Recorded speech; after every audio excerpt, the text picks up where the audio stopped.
నమస్తే, welcome to our voice. నేను journalist నవత. తెలంగాణలో పట్టు సాధించడం కోసం బీజేపీ ఎప్పటి నుంచో ప్రయత్నం చేస్తోంది. అసెంబ్లీ ఎన్నికల సమయంలో పట్టు సాధించేందుకు శతవిధాల ప్రయత్నాలు చేసిన బీఆర్ఎస్ బీజేపీ ఒకటే అనే నినాదాన్ని కాంగ్రెస్ బలంగా ప్రజల్లోకి తీసుకువెళ్లడంలో సక్సెస్ అయింది. దాంతోపాటు బీఆర్ఎస్ మీద వ్యతిరేకంగా ఉన్న ప్రజలు బీజేపీయా కాంగ్రెస్ అన్న నేపథ్యంలో కాంగ్రెస్ వాదాన్ని బలంగా విని ఉచితాలకు పెద్దపీట వేయడంతో తెలంగాణలో అసెంబ్లీ ఎన్నికలలో గతం కంటే మెరుగైన ఓట్ షేరింగ్ని సీట్లను సాధించుకున్నప్పటికీ పూర్తి పట్టును సాధించుకోలేకపోయింది. ఇక లోక్సభ ఎన్నికలలో ఖచ్చితంగా పూర్తి పట్టు సాధించాలి. ఎందుకంటే లోక్సభ ఎన్నికల తర్వాత వరుసగా స్థానిక సంస్థల ఎన్నికలు, మున్సిపాలిటీ ఎలక్షన్స్, కార్పొరేషన్స్ ఉన్న నేపథ్యంలో ఎట్టి పరిస్థితుల్లో తెలంగాణలో గట్టి పట్టు సాధించడానికి ఇదే సరైన సమయం అని నిర్ణయించుకున్న తర్వాత తెలంగాణకి సంబంధించి పూర్తి బాధ్యతలను అమిత్ షా తన భుజాల మీద వేసుకున్నారు. ఈ నేపథ్యంలో తెలంగాణలో అనుకున్నట్టుగానే బీజేపీ పట్టు సాధించిందంట. లోక్సభ ఎన్నికలలో భారీ మెజారిటీగా సీట్లు సాధించడం ఒక పక్క, కాంగ్రెస్ బీఆర్ఎస్ అవినీతి చిట్టాల గురించి అటు సిబిఐకి కేసులు అప్పగించాలి అని చెప్పడం, గవర్నర్కు లేఖ రాయడం మరోపక్క, కాంగ్రెస్ పార్టీ ఉచితాల మీద యుద్ధం చేస్తూ ప్రజలను మోసం చేసింది అని ప్రజల్లోకి తీసుకువెళ్లడంతో పాటు స్థానిక సంస్థల ఎన్నికలకు ఈరోజు తెలంగాణ ముఖ్యమంత్రి భయపడే స్థాయికి బీజేపీ తెలంగాణలో పాగా వేసిందట. దీనికి సంబంధించి అప్డేట్స్ చూసే ముందు అసలు తెలంగాణలో 17 లోక్సభ ఎన్నికలలో ఏ పార్టీలకు ఎక్కడెక్కడ పూర్తి మెజారిటీతో గెలవడానికి ఆస్కారం ఉంది, ఏ పార్టీలలో ఏ స్థానాల్లో గట్టి పోటీ ఇవ్వబోతున్నాయి అనేది తెలుసుకుందాం. మొత్తానికి తెలంగాణలో లోక్సభ రిజల్ట్ను ఒకసారి అయితే మనం గమనిస్తే మొత్తం 17 లోక్సభ స్థానాలకు గాను ఎన్నికలు జరుగుతున్నాయి. ఇందులో బీజేపీ 9 స్థానాలను గెలుచుకోబోతోందట, కాంగ్రెస్ 4 స్థానాలను గెలుచుకోబోతోందట, బీఆర్ఎస్ డకౌట్ కాబోతోందట, ఎంఐఎం తన స్థానాన్ని పదిలం చేసుకుందట. అలాగే బీజేపీ వర్సెస్ కాంగ్రెస్ అన్నట్టుగా 2 స్థానాలు ఉండబోతున్నాయట, బీజేపీ వర్సెస్ బీజేపీ అన్నట్టుగా 1 స్థానం ఉండబోతుందట. ఇక తెలంగాణలో అసెంబ్లీ ఎన్నికల్లో కనుమరుగైన బీఆర్ఎస్ పార్టీ లోక్సభ ఎన్నికల తర్వాత పూర్తిగా తెలంగాణలో మూలకు కూర్చోబోతోంది అంటూ కూడా ప్రిడిక్షన్స్ అయితే చెప్తున్నాయి. ఒకసారి ఏ సెగ్మెంట్లలో ఏం జరుగుతోంది, జూన్ 4 తర్వాత ఏం జరుగుద్ది అనేది చూద్దాం.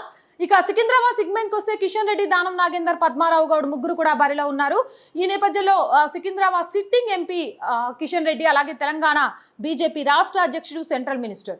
ఈ నేపథ్యంలో కిషన్ రెడ్డికి సంబంధించి మళ్ళీ సికింద్రాబాద్ గెలవడానికి బీజేపీకి ఆస్కారం ఉంది అని చాలా క్లియర్గా తెలుస్తోంది. ఎందుకంటే దానం నాగేందర్ కానీ పద్మారావు గౌడ్ కానీ అసెంబ్లీని వదిలేసి లోక్సభకు వెళ్ళే ఇష్టమే లేదు. తప్పనిసరి పరిస్థితిలో పోటీకి దిగారే తప్ప వాళ్ళు గెలవాలని కానీ ప్రచారానికి పైసలు ఖర్చు పెట్టాలని కానీ అనుకోలేదు. అండ్ కిషన్ రెడ్డికి సంబంధించి అభివృద్ధి కానీ, కిషన్ రెడ్డికి సంబంధించి ప్రజలకు అందుబాటులో ఉండేతనం కానీ బీజేపీని ముఖ్యంగా సికింద్రాబాద్ సెగ్మెంట్లో చదువుకున్న వాళ్ళు, అలాగే నార్త్ ఇండియన్ వుడ్స్ ప్రభావం కూడా ఉంటుంది. కాబట్టి కిషన్ రెడ్డి మళ్ళీ సికింద్రాబాద్లో తన సిట్టింగ్ సీట్ని కాపాడుకోబోతున్నారట. హైదరాబాద్కి సంబంధించి ఇక్కడ అసలు బీఆర్ఎస్ రాసుకోవసరం లే, అసదుద్దీన్ ఎంఐఎం నుంచి పోటీలో ఉన్నారు, సమీర్ వలీ ఉల్లా ఖాన్ కాంగ్రెస్ నుంచి ఉంటే, మాధవీలత బీజేపీ నుంచి ఉంది. అయితే మాధవీలత గట్టిగా ఫైట్ చేసినప్పటికీ అక్కడ జరిగిన అనేక కారణాలు, రిగ్గింగే కావచ్చు, మరొకటే కావచ్చు, చాలా హిందూ ఓట్లు పోవడమే కావచ్చు, ఇలా అనేక కారణాల నేపథ్యంలో ఎంఐఎం తన సీట్ని కాపాడుకుందట. హైదరాబాద్లో ఎంఐఎం గెలవడానికి అవకాశం ఉంది అంటూ కూడా సర్వేలలో అయితే వస్తోంది. సో సిట్టింగ్ స్థానాన్ని పదిలంగా కాపాడుకుంటుంది అంటే హైదరాబాద్ సెగ్మెంట్కి సంబంధించి మైనారిటీల బలం ఏ విధంగా ఉంది, మైనారిటీలు పెరుక్కుంటూ వెళ్ళిపోతే ఆ తర్వాత లండన్ పరిస్థితులు ఇప్పుడు మనం చూస్తున్నాము. అలాంటి పరిస్థితుల్లో రానున్న రోజుల్లో మళ్ళీ తెలంగాణలో ముఖ్యంగా హైదరాబాద్లో వచ్చినా ఆశ్చర్యపోనవసరం లేదు అని చెప్తున్నారు. ఎందుకంటే ఎంఐఎంకి రజాకార్ల పార్టీ అని కూడా పేరు. రజాకార్ల నుంచి వెళ్తూ ఈ పార్టీని స్థాపించి ఇక్కడ ఉన్న వాళ్ళకి అప్పచెప్పి వెళ్ళిపోయారని కూడా చెప్తూ ఉంటారు. అదే నేపథ్యంలో ఇక్కడ హిందూ మనుగడ అనేది కూడా కొంచెం కష్టరీతిగా కనిపిస్తుంది. ఇష్టానుసారం కరెంటు బిల్లులు కట్టకున్నా ఏం కాదు, వాటర్ బిల్లులు కట్టకున్నా ఏం కాదు, చిన్న పిల్లల్ని పనులలోకి పంపించిన బాల నేరస్తులు అని చెప్పేసి, బాల కార్మికులు అని చెప్పి పని చేయించుకున్న వాళ్ళ మీద అరెస్టులు జరగవు, గంజాయి, డ్రగ్స్, తీవ్రవాదులు, ఎక్కడ దేశంలో ఏం జరగని హైదరాబాద్ నుంచి ఏదో ఒక మూలం వెళ్తూనే ఉంటుంది. ఇలా 1 కాదు 2 కాదు అనేక విధాలుగా అక్కడ తోపుడు బండ్ల దగ్గర నుంచి ఒక తోపుడు బండి దించేయాలన్నా భయమే. ఎమ్మటే అక్కడ నుంచి ఎమ్మెల్యే, కార్పొరేటర్ వచ్చేస్తాడు. అంత భయానక పరిస్థితులు ఉంటాయి. భయానక పరిస్థితులు అని చెప్పడం కంటే కూడా వాళ్ళలో ఏదేమైనా కానీ మనకు మేలు చేస్తాడా, మనల్ని డెవలప్ చేస్తాడా, మన పిల్లల్ని డెవలప్ చేయకుండా సైకిల్ షాపులకు పండ్ల షాపులకే పరిమితం చేస్తాడా, అయినా పర్లేదు మా ఓడే ఉండాలి. మేము డెవలప్ అవ్వకున్నా పర్లేదు, మా జీవితాలు ఎక్కడేసిన గొంగళలాగా ఉన్నా అక్కడ ఉన్నా పర్లేదు, మా పిల్లలు ఉద్యోగాలు చేయకుండా ఇక పనులు చేసుకున్నా పర్లేదు, కానీ మా మా మతస్థుడే గెలవాలి అనే వాళ్ళ గట్టి సంకల్పమే అసదుద్దీన్ని కాపాడుతూ వస్తుందని చెప్పడంలో ఎలాంటి సందేహము అతిశయోక్తి లేదు. ఇక మల్కజ్గిరి సెగ్మెంట్కి వస్తే మల్కజ్గిరిలో ఈసారి బీజేపీ పాగా వేయబోతుందట. బీజేపీ నుంచి ఈటెల రాజేందర్, అలాగే కాంగ్రెస్ నుంచి సునీతా మహేందర్, అలాగే బీఆర్ఎస్ నుంచి లక్ష్మారెడ్డి ముగ్గురు కూడా బరిలో దిగారు. అయితే లక్ష్మారెడ్డి గాలి కొట్టుకుపోయాడని చెప్పొచ్చు. ఇటు సునీతా మహేందర్ వర్సెస్ ఈటెల రాజేందర్ అన్నట్టుగానే జరిగింది. ఇక్కడ సునీతా మహేందర్ కూడా కాదు, రేవంత్ రెడ్డి వర్సెస్ ఈటెల అన్నట్టుగానే జరిగిందని చెప్పొచ్చు. ఎందుకంటే ఇది రేవంత్ రెడ్డి సిట్టింగ్ స్థానం అనమాట. గతంలో ఇక్కడ ఎంపీగా ఉండే రేవంత్ రెడ్డి ఈ నేపథ్యంలో గతంలో సిట్టింగ్ స్థానమైన నేపథ్యంలో అది పోగొట్టుకుంటే అధిష్టానం దగ్గర తన ఏమంటారు వాల్యూ తగ్గుతుంది. అండ్ దేశంలోనే అతిపెద్ద పార్లమెంట్ సెగ్మెంట్ కావడంతో గెలవడానికి శతవిధాల ప్రయత్నాలు చేశారు. ఎలక్షన్ రోజు ఏం జరిగింది, ఏంటి గొడవలు అన్నీ కూడా మల్కజ్గిరి సెగ్మెంట్ గురించి చూసాము.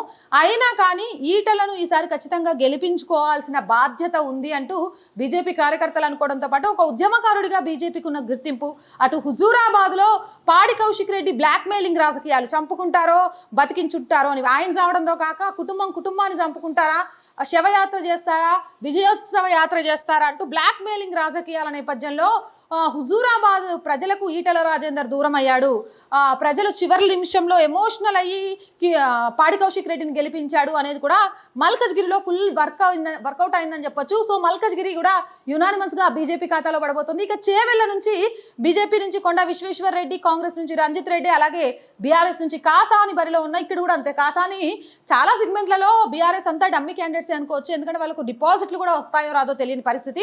ఇక ఇక్కడ రంజిత్ రెడ్డి వర్సెస్ కొండా విశ్వేశ్వర్ రెడ్డి అన్నట్టు చూస్తే రంజిత్ రెడ్డి అవినీతి అండ్ రంజిత్ రెడ్డి ఒక ఎంపీగా సిట్టింగ్ ఎంపీ అయినప్పటికీ ప్రజల్లో అందుబాటులో ఉండకపోవడము, చివరి నిమిషంలో బీఆర్ఎస్ పార్టీని మోసం చేసి కాంగ్రెస్ పార్టీలోకి వచ్చాడు అని అక్కడున్న బీఆర్ఎస్ పార్టీ నాయకులు కార్యకర్తలు వాళ్ళందరి కోపం, అలాగే ఈయన కాంగ్రెస్లోకి రావడం ఇష్టం లేకపోయినా ఇవన్నీ కూడా రంజిత్ రెడ్డికి మైనస్లు అయితే, ప్లస్కు పెద్దగా చెప్పుకోవడానికి ఏం లేదు.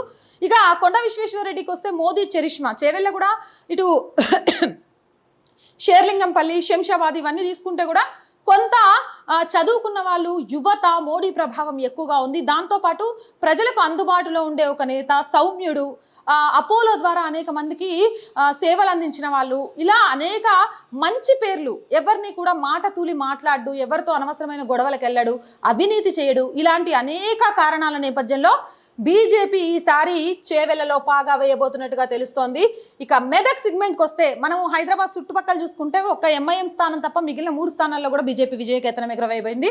ఇక మెదక్ స్థానానికి వస్తే మెదక్ నుంచి బీజేపీ నుంచి రఘునందన్, అలాగే కాంగ్రెస్ నుంచి నీలం మధు, బీఆర్ఎస్ నుంచి వెంకట్రామిరెడ్డి అని చెప్పడం కంటే కూడా వరేస్తే ఊరు పెట్టుకోమన్న మాజీ కలెక్టర్గా ఉండి కేసీఆర్ కాళ్ళు పట్టుకొని ఎమ్మెల్సీగా మారిన వ్యక్తి, ఈ పార్టీకి ఇప్పటికి ఎంపీ ఎన్నికల్లో కూడా పోటీ చేయడానికి కారణం కేసీఆర్ నువ్వెంత చెప్తే అంత అని కాళ్ళ దగ్గర పడి ఉండడం అని ఆయన గురించి చాలా మంది సోషల్ మీడియాలో చెప్తారు. ఇదేమైనా ఇక్కడ రఘునందన్కి ప్లస్ వస్తే మోడీ చరిష్మా బీజేపీ, ఇక్కడ వెంకట్రామిరెడ్డికి ఒకటి డబ్బు, ఈ డబ్బు తప్ప ఈయనకు చెప్పుకోవడానికి ఏమీ లేదు, విచ్చలవిడిగా డబ్బులు పంపిణీ చేశారు అనేది వార్త. ఈ నేపథ్యంలో అంతేకాదు ఈ మెదక్లో వెంకట్రామిరెడ్డి కంటే కూడా మనం చెప్పుకోవాల్సింది హరీష్ రావు. ఆ ఒక్క మెదక్ సీట్ వల్లే కదా మైనంపల్లి లాంటి నేతను వదులుకొని ఈరోజు అష్ట కష్టాలు పడుతున్నారు. ఇక పద్మ అప్పుడు వచ్చిన చాలా విషయాలు మనకు తెలిసినాయి, ఇక దాని గురించి మాట్లాడుకోవాల్సిన లేదు. ఇక్కడ వెంకట్రామిరెడ్డి కంటే కూడా హరీష్ రావు ప్రభావం ఎంత ఉన్నప్పటికీ ఇది పెద్దగా గెలుపు ఇస్తుంది అని చెప్పలేము. ఇక్కడ రఘునందన్ వర్సెస్ వెంకట్రామిరెడ్డిగా ఉంటుంది. నీలం మది ప్రభావం ఒక పటాన్ చెరువు లాంటి ఏరియాలో తప్ప మిగిలిన దగ్గర పెద్దగా ఉండకపోవచ్చు అనేది రఘునందన్ వర్సెస్ వెంకట్రామిరెడ్డిగా జరగబోతోంది. ప్రజలు డబ్బుకు పట్టం కడితే వెంకట్రామిరెడ్డి గెలుస్తాడు, కాదు అభివృద్ధికి పట్టం కడితే రఘునందన్ గెలుస్తాడు, ఇది వాస్తవం.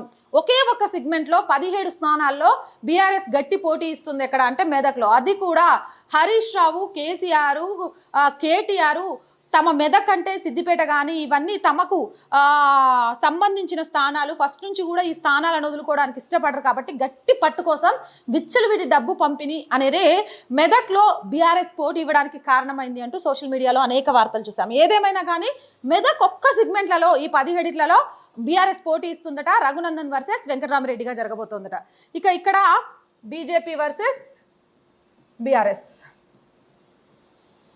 నెక్స్ట్ ఆదిలాబాద్ విషయానికి వచ్చేసరికి గోడం నగేష్, సుగుణ కుమారి, ఆత్రం సక్కు వీళ్ళు బరిలో ఉన్నారు. గోడం నగేష్ బీజేపీ నుంచి, కాంగ్రెస్ నుంచి సుగుణ కుమారి, అలాగే ఇటు వచ్చేసరికి బీఆర్ఎస్ నుంచి ఆత్రం సక్కు. ఇక్కడ కూడా బీజేపీ వర్సెస్ కాంగ్రెస్ అన్నట్టు పోటీ జరిగినప్పటికీ ఇక్కడ ఆదిలాబాద్లో బీజేపీకి గెలవడానికి ఆస్కారం ఉన్నట్టుగా తెలుస్తోంది. బీజేపీ గెలిచే ఛాన్స్ ఉన్నట్టుగా కూడా ఒక అంచనా అయితే వస్తుంది. ఇక నిజామాబాద్ విషయానికి వస్తే ధర్మపురి అరవింద్, అలాగే జీవన్ రెడ్డి, బాచిరెడ్డి గోవర్ధన్ ఉన్నాడు. బాచిరెడ్డి గోవర్ధన్ పెద్దగా జనాలు లెక్కలేరు, ఎందుకంటే ఆయన ఆర్టీసీ చైర్మన్ ఉన్నప్పుడే ఏం చేసిండో తెలుసు కాబట్టి ఆయన పక్కకు పడేస్తే ధర్మపురి అరవింద్, జీవన్ రెడ్డి మధ్య జరిగినాయి. జీవన్ రెడ్డిని ఇక్కడ కాకుండా కరీంనగర్ నుంచి పోటీ చేస్తే బాగుండు అనేది కూడా కొంతమంది కాంగ్రెస్ నేతల నుంచి వినిపించిన వాదన అని విన్నాం. సరే ఏదేమైనా కానీ నిజామాబాద్కి సంబంధించి కూడా ధర్మపురి అరవింద్ విజయకేతనం ఎగరవేయబోతున్నట్టుగా తెలుస్తోంది. ఇక జహీరాబాద్ విషయానికి వస్తే బీజేపీ నుంచి బీబీ పటేల్, అలాగే కాంగ్రెస్ నుంచి సురేష్ షెట్కారి, అలాగే బీఆర్ఎస్ నుంచి గాలి అనిల్ బరిలో ఉన్న గాలి అనిల్ మళ్ళీ గాలికి వెళ్ళిపోయిండు. బీబీ పటేల్ వర్సెస్ సురేష్ షెట్కారి అని జరిగిన ఇక్కడ కూడా యాక్చువల్లీ టఫ్ ఫైట్ ఉండేది. కానీ సురేష్ షెట్కారి ఎన్నికల రోజు అక్కడ ఎవరి మీద చేసుకున్నారని కొన్ని సంఘటనల నేపథ్యంలో మోడీ చరిష్మాతో కలిసి ఇక్కడ కూడా బీబీ పటేల్ 3వసారి ఎంపీ కాబోతున్నారు జహీరాబాద్కి సంబంధించి.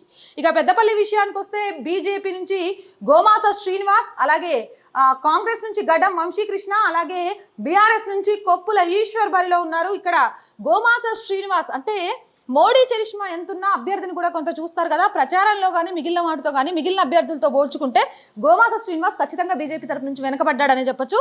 ఇక్కడ గడ్డం వంశీకృష్ణ ఈయన కోసం ఇక నేను చెప్పడం ఎందుకు, ఒక ఛానలే పనిచేసింది. ఇక ఆయన ఎవరి వారసుడో మీ అందరికీ తెలిసిందే. కాబట్టి పెద్దపల్లి నియోజకవర్గంలో కాంగ్రెస్ పాగా వేయబోతున్నట్టుగా తెలుస్తోంది. ఇక నెక్స్ట్ సెగ్మెంట్ 10వ సెగ్మెంట్కి వచ్చేసరికి కరీంనగర్ నుంచి బండి సంజయ్ బీజేపీ నుంచి పోటీ చేస్తే వెలిచెల రాజేందర్ కాంగ్రెస్ నుంచి పోటీ చేస్తే వినోద్ రావు బీఆర్ఎస్ నుంచి పోటీ చేశారు. ఇక వినోద్ రావు అయితే ఒప్పేసుకున్నాడు బండి సంజయ్ గెలుస్తాడు అని. ఇక ఎట్టి పరిస్థితుల్లో మనందరికీ తెలిసిందే సిట్టింగ్ ఎంపీగా ఉన్న బండి సంజయ్ మరొకసారి భారీ మెజారిటీతో కరీంనగర్లో గెలవబోతున్నారు. ఇక వరంగల్ విషయానికి వస్తే ఆరూరి రమేష్ బీజేపీ నుంచి, అలాగే కాంగ్రెస్ నుంచి కడియం కావ్య, అలాగే ఇక్కడ ఎవరో మున్సిపల్ చైర్మన్ తీసుకొచ్చి బీఆర్ఎస్ నుంచి నిలబెట్టారు. ఆయన పెద్ద మనకు గుర్తుండడమే కదా, అక్కడ ప్రజల్లో కూడా పెద్దగా గుర్తున్నది లేదు. ఇక్కడ బీజేపీ వర్సెస్ కాంగ్రెస్ అన్నట్టుగా జరగబోతోంది అని తెలుస్తోంది. అటు ఇటుగా ఎవరు గెలిచినా అతి తక్కువ మెజారిటీయే, ఇద్దరి మధ్య అయితే గట్టి పోటీ ఉండబోతున్నట్టు సమాచారం. ఇక నల్గొండ విషయానికి వస్తే సైదిరెడ్డి బీజేపీ నుంచి, రఘువీర్ రెడ్డి కాంగ్రెస్ నుంచి, కంచర్ల కృష్ణారెడ్డి బీఆర్ఎస్ నుంచి పోటీ చేసినప్పటికీ సైదిరెడ్డి చివరి నిమిషంలో బీజేపీకి వచ్చిన చాలా టఫ్ ఫైట్ ఇచ్చాడు. సంస్థాగతంగా బీజేపీతో కలిసి పనులు చేశాడు. బట్ మనందరికీ తెలిసిందే నల్గొండ అంటే కోమటిరెడ్డి బ్రదర్స్ కంచుకోట. సో ఇక్కడ ఆ కంచుకోట లాంటి వాళ్ళ ప్రభావంతో కాంగ్రెస్ గెలవడానికి ఎక్కువ ఆస్కారం ఉంది అని చెప్తున్నారు. బట్ సయ్యద్ రెడ్డి గెలుపు విషయంలో కూడా అంచనా తక్కువ చెప్పలేం, చివరి నిమిషంలో ఏదైనా జరగవచ్చు. కానీ ప్రస్తుతానికైతే అది కాంగ్రెస్ వైపే మొగ్గు చూపుతుంది. ఇక భువనగిరి విషయానికి వస్తే బీజేపీ నుంచి బూరా నర్సయ్య గౌడ్, అలాగే కాంగ్రెస్ నుంచి కిరణ్ కుమార్ రెడ్డి, అలాగే బీఆర్ఎస్ నుంచి క్యాషం మలేష్ పోటీలో ఉన్నారు. ఇక్కడ బూరా నర్సయ్య గౌడ్ ఒక ప్రజాభిమానం చొరగొన్న నేతగా అండ్ భువనగిరి సెగ్మెంట్కి సంబంధించి చాలా మందిలో ఈ కోమటిరెడ్డి బ్రదర్స్ మొత్తం నల్గొండ మొత్తం వీళ్ళే చూసుకుంటున్నారు, వీళ్ళ కనుసన్నల్లో నడవాలి అనుకుంటున్నారు అనే దాన్ని కాంగ్రెస్ నేతలు కూడా ఇష్టపడట్లేదట. అందుకని కొంత కాంగ్రెస్ నెగిటివ్ ఓటు బ్యాంకు కూడా ఇటు బూరా నర్సయ్య గౌడ్ వైపు తిరిగినట్టు. అండ్ ఒక డాక్టర్గా తను ఎంత ఎన్నికల ప్రచారంలో ఉన్నా ప్రజలకు అందుబాటులో ఉంటూ తన దగ్గరకు వచ్చిన వాళ్ళకు వైద్యం విషయంలో సలహాలు ఇస్తూ చాలా గ్రౌండ్ లెవెల్లో యువతను ఆకర్షించే విధంగా తిరగడంతో బీజేపీ భువనగిరిలో పాగా వేయబోతున్నట్టుగా తెలుస్తుంది. ఇక మహబూబాబాద్ విషయానికి వస్తే బీజేపీ నుంచి అజ్మీర్ సీతారాం, కాంగ్రెస్ నుంచి బలరాం నాయక్, అలాగే బీఆర్ఎస్ నుంచి మాలోతు కవిత ఇక్కడ బరిలో దిగారు. ఇక్కడ మహబూబాబాద్ నుంచి బలరాం నాయక్ గెలవడానికి ఆస్కారం ఉన్నట్టుగా తెలుస్తోంది. ఇక ఖమ్మం నుంచి చూసుకుంటే బీజేపీ నుంచి వినోద్ కుమార్, కాంగ్రెస్ నుంచి రఘురామ్ రెడ్డి, అలాగే బీఆర్ఎస్ నుంచి నామా నాగేశ్వరరావు బరిలో ఉన్నారు. ఇక్కడ మనం ఖమ్మం సెగ్మెంట్లో వినోద్ కుమార్ గురించి మాట్లాడుకోవాల్సిన అవసరం ఉంది. ఖమ్మం లోక్సభ ఎన్నికలకు ముందు నుంచి కూడా గ్రామ లెవెల్లో కూడా బీజేపీని తీసుకెళ్లడంలో వినోద్ కుమార్ మాత్రం చాలా కష్టపడ్డారని చెప్పొచ్చు. ఈరోజు గ్రాడ్యుయేట్ ఎమ్మెల్సీ ఎన్నికల్లో ఉమ్మడి ఖమ్మంలో ఓటింగ్ పెరిగింది అన్న, బీజేపీకి ఓటు శాతం పెరిగింది అన్న, ఓట్లు ఎక్కువ పడ్డాయన్న అది ఖచ్చితంగా వినోద్ కుమార్ చేసిన ప్రయత్నంగా కూడా చెప్పుకోవచ్చు. ఎందుకంటే బీజేపీని చాలా తీసుకెళ్లారు. ఖమ్మంలో బీజేపీ ఇంత ఉంటుందా అనుకునే వాళ్ళకు రేపు లోక్సభ ఎన్నికల తర్వాత ఆ ఓట్లు చూస్తే అర్థమైపోయింది అని చెప్తున్నారు. అయినప్పటికీ కాంగ్రెస్ ఖమ్మంలో పాగా వేయబోతున్నట్టుగా తెలుస్తోంది. ఇక మహబూబ్ నగర్ విషయానికి వస్తే లాస్ట్ మినిట్ వరకు కూడా బీజేపీ నుంచి పోటీ చేసిన డీకే అరుణ, అలాగే కాంగ్రెస్ నుంచి పోటీ చేసిన వంశీచందర్ రెడ్డి మధ్య పోటీ ఉంటుంది. ఈ పోటీలో మన్నే శ్రీనివాస్ రెడ్డి బీఆర్ఎస్ నుంచి గాలి కొట్టుకుపోయాడని తెలిసినప్పటికీ ఫైనల్ చివరి దశకు వచ్చేసరికి మహబూబ్ నగర్ నుంచి బీజేపీ పాగా వేయబోతున్నట్టుగా తెలుస్తుంది. డీకే అరుణ గెలవబోతున్నట్టుగా అర్థమవుతుంది. ఇక నాగర్ కర్నూలు విషయానికి వస్తే భరత్, మల్లు రవి, ఆర్ఎస్ ప్రవీణ్ కుమార్, భరత్ ఏమో బీజేపీ నుంచి, మల్లు రవి కాంగ్రెస్ నుంచి, అలాగే ఆర్ఎస్ ప్రవీణ్ కుమార్ బీఆర్ఎస్ నుంచి బరిలో దిగినప్పటికీ ఇక్కడ త్రిముఖ పోరు మధ్యలో పోటీ నడవనుంది. ఈ త్రిముఖ పోరులో ఎవరు గెలుస్తారు అనేది చెప్పడం కొంచెం కష్టంగానే కనిపిస్తోంది. అండ్ కంపల్సరీ కూడా ఇక్కడ ఆర్ఎస్ ప్రవీణ్ కుమార్ అనేది పెద్ద ప్రభావం చూపుతాడు అని నేను అనుకోను. ఇక్కడ కూడా అంతే, నాగర్ కర్నూలు కాంగ్రెస్ వర్సెస్ బీజేపీగా మాత్రమే నడవబోతోంది అనేది అర్థమవుతుంది. అంటే బీజేపీ వర్సెస్ కాంగ్రెస్గా 3 స్థానాలు ఉండబోతున్నాయి. కాంగ్రెస్ 3 స్థానాలకే పరిమితం కాబోతోంది. ఒకసారి ఏ స్థానాల్లో ఏ పార్టీలు గెలుస్తున్నాయో చూద్దాం. సికింద్రాబాద్, మల్కజ్గిరి, చేవెళ్ళ, ఆదిలాబాద్, నిజామాబాద్, జహీరాబాద్, కరీంనగర్, భువనగిరి, మహబూబ్ నగర్ 1, 2, 3,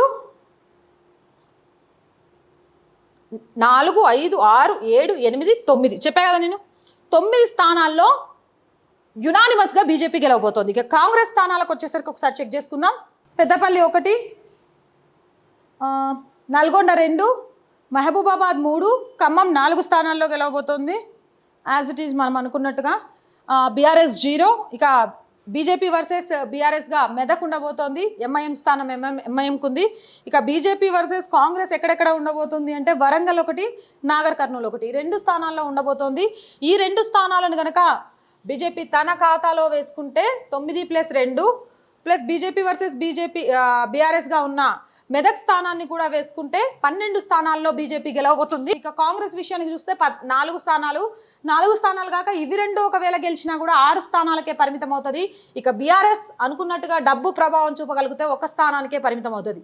ఇది తెలంగాణ ఎన్నికలకు సంబంధించి 17 లోక్సభ స్థానాలు. ఏదేమైనా కానీ ఈసారి భారీ మెజారిటీ తోటి లోక్సభ ఎన్నికల ద్వారా తెలంగాణలో కూడా పాగా వేశాము అనే విషయాన్ని బీజేపీ నిరూపించుకోబోతోందట. ఈ ఎన్నికల ఫలితాల తర్వాత జూన్ 4 తర్వాత రాజకీయ సమీకరణాలు కూడా చాలా మారతాయట. ఇక ప్రత్యక్ష యుద్ధం మొదలవుతుంది. 6 పథకాలతో పాటు చాలా ఉచితాలను తెలంగాణ ప్రజలకు కాంగ్రెస్ ప్రామిస్ చేసింది. వాటన్నిటిని అండ్ ధాన్యం కొనుగోలు, ఇక్కడ రైస్ కుంభకోణం కూడా వెలుగులోకి వస్తుంది. వీటన్నిటిని కూడా బయటకు తీయబోతున్నారట. వీటన్నిటి మీద ప్రత్యక్ష యుద్ధం చేయడానికి బీజేపీ సిద్ధమైపోతుందట. స్థానిక సంస్థల ఎన్నికల్లో ఈ విజయాన్ని గుర్తుగా మలుచుకొని, ఎందుకంటే అసెంబ్లీలో 8 స్థానాలను సాధించడంతో కొంత పుంజుకుందని చెప్పొచ్చు. 8 మంది లీడర్లు కూడా కత్తిలాగా సమస్యల మీద పోరాటం చేస్తున్నారు. ఉదాహరణకు మనం చూసినాం, మొన్న ఆదిలాబాద్కి సంబంధించి అక్కడ షెడ్యూల్డ్ ట్రైబ్స్కి సంబంధించి జరిగిన ఇష్యూలో అక్కడ బీజేపీ ఎంత స్టాండ్ తీసుకుంది, ఆదిలాబాద్ ఎమ్మెల్యే ఎంత స్టాండ్ తీసుకొని వాళ్ళ వైపు ఉన్నాడు, ఇవన్నీ కూడా మనం చూస్తూ వచ్చాం. ఈ నేపథ్యంలో 8 మంది కూడా తెలంగాణలో బీజేపీని గ్రౌండ్ లెవెల్ నుంచి పునాదులు వేసి తీసుకురావడానికి ప్రయత్నం చేస్తుంటే ఆ 8 మందికి ఇంకో 12 మంది తోడు కాబోతున్నారట. ఈ 20 మంది కలిసి స్థానిక సంస్థల ఎన్నికల్లో, మున్సిపాలిటీ ఎన్నికలలో, దాంతోపాటు కార్పొరేట్ ఎలక్షన్స్లో కూడా బీజేపీ ప్రభావాన్ని చూపించడానికి సిద్ధమవుతున్నారట. ఒక పక్క నుంచి అవినీతి మీద, మరో పక్క నుంచి ఉచితాల మీద పోరాటం చేస్తూనే సంస్థాగతంగా బీజేపీని నిలబెట్టడంలో ఈ 20 మంది కీలకం కాబోతున్నారట. రేపు ఎన్నికల ఫలితాల తర్వాత బీజేపీ రాష్ట్ర అధ్యక్షుడు మారతాడు అనే ఊహాగానాలు కూడా వస్తున్నాయి. దానికి సంబంధించి కూడా తెలవాల్సి ఉంది. ఇక తెలంగాణ నుంచి నెక్స్ట్ సెంట్రల్ మినిస్ట్రీలో కూడా లీడర్స్ వెళ్ళే అవకాశం ఉంది అని తెలుస్తోంది. ఎవరెవరు వెళ్తారు అనేది కూడా ఇక్కడ బాగా చర్చనీయాంశంగా మారుతోంది. ఇక మరొక పక్క నుంచి స్థానాలను కోల్పోతే పట్టుమని అధికారంలోకి వచ్చి 4-5 నెలల్లో జరిగిన ఎన్నికలలోనే కాంగ్రెస్ చరిష్మా కోల్పోయింది అంటే సెంట్రల్ లీడర్ల దగ్గర రేవంత్ రెడ్డి చరిష్మా ఏ విధంగా మారబోతుంది అనే ఒక భయంలో కూడా రేవంత్ రెడ్డి వర్గం ఉన్నట్టుగా తెలుస్తోంది. ఏదేమైనా కానీ ఈ లోక్సభ ఎన్నికల ఫలితాలు కాంగ్రెస్ పార్టీతో పాటు రేవంత్ రెడ్డి మీద కూడా చూపించనున్నాయని తెలుస్తోంది. ఇక ఈ దెబ్బకు బీఆర్ఎస్ కేల్కతం దుకాన్ బంద్ అనే నినాదం కూడా చాలా క్లియర్గా అర్థమవుతుంది. అండ్ ఎంఐఎం ఎంత గట్టిగా గెలుస్తూ వస్తోంది. అక్కడ యుద్ధమే జరిగినా కూడా ఎంఐఎం గెలవగలుగుతుంది అని అంటే మరొక లండన్ లాగా హైదరాబాద్ మారిపోతుందా అనే భయాందోళన కూడా ప్రజల్లో ఉంది. ఆ దిశగా మార్పు జరగాలి అని అంటే ఇది రాజశేఖర్ రెడ్డి హయాంలో జరిగింది. ఏవైతే సిగ్మెంట్స్ డివిజన్ జరిగిందో ఆ డివిజన్ టైంలో తక్కువ మంది హిందువులు ఎక్కువ మంది ముస్లిమ్స్ ఒక్కొక్క డివిజన్లో ఉండబట్టే ఇవన్నీ జరిగినాయి. చాలా మంది హిందువులు ఖాళీ చేసి వెళ్ళిపోవడానికి కారణమైందని మళ్ళీ నియోజకవర్గాల షెఫ్లింగ్ జరిగితే దీంట్లో కొంత మార్పు రావచ్చు అని తెలుస్తోంది. కాకుంటే ఇక్కడ గుర్తుపెట్టుకోవాల్సింది ఏంటంటే మనం తస్మత్ జాగ్రత్తగా ఉండాలి. అండ్ ఇక్కడ ముస్లిం సోదరి మనులు కూడా గుర్తుపెట్టుకోవాల్సింది ఏంటంటే వాళ్ళ మతానికి సంబంధించిన వ్యక్తి గెలిచినంత మాత్రాన అభివృద్ధి జరగదు. వాళ్ళకు మంచి చేయాలి అని ఆశించిన వ్యక్తి గెలిస్తేనే వాళ్ళ అభివృద్ధి జరుగుతుంది అని, మరి వాళ్ళ అభివృద్ధి కంటే కూడా వాళ్ళ మతానికి సంబంధించిన వ్యక్తిని ఎన్నుకోవడంలోనే వాళ్ళు ఆనందం పొందుతున్నారంటే దాన్ని ఎలా ఆలోచించాలో అర్థం కావట్లేదు. అండ్ దీనికి తోడు రిగ్గింగ్ కూడా. సరే ఏదేమైనా ఎటు జరిగినా ఎంఐఎం అయితే హైదరాబాద్ స్థానాన్ని కాపాడుకోగలిగింది. ఇక జూన్ 4 తర్వాత తెలంగాణలో చాలా రాజకీయ సమీకరణాలు మారబోతున్నాయి. మీరేమనుకుంటున్నారో కామెంట్ సెక్షన్లో పెట్టండి. మోర్ వీడియోస్ కోసం మన ఛానల్ వెంటనే సబ్స్క్రైబ్ చేయండి. వీడియో నచ్చితే లైక్ చేయండి, షేర్ చేయండి అండ్ సపోర్ట్ చేయండి.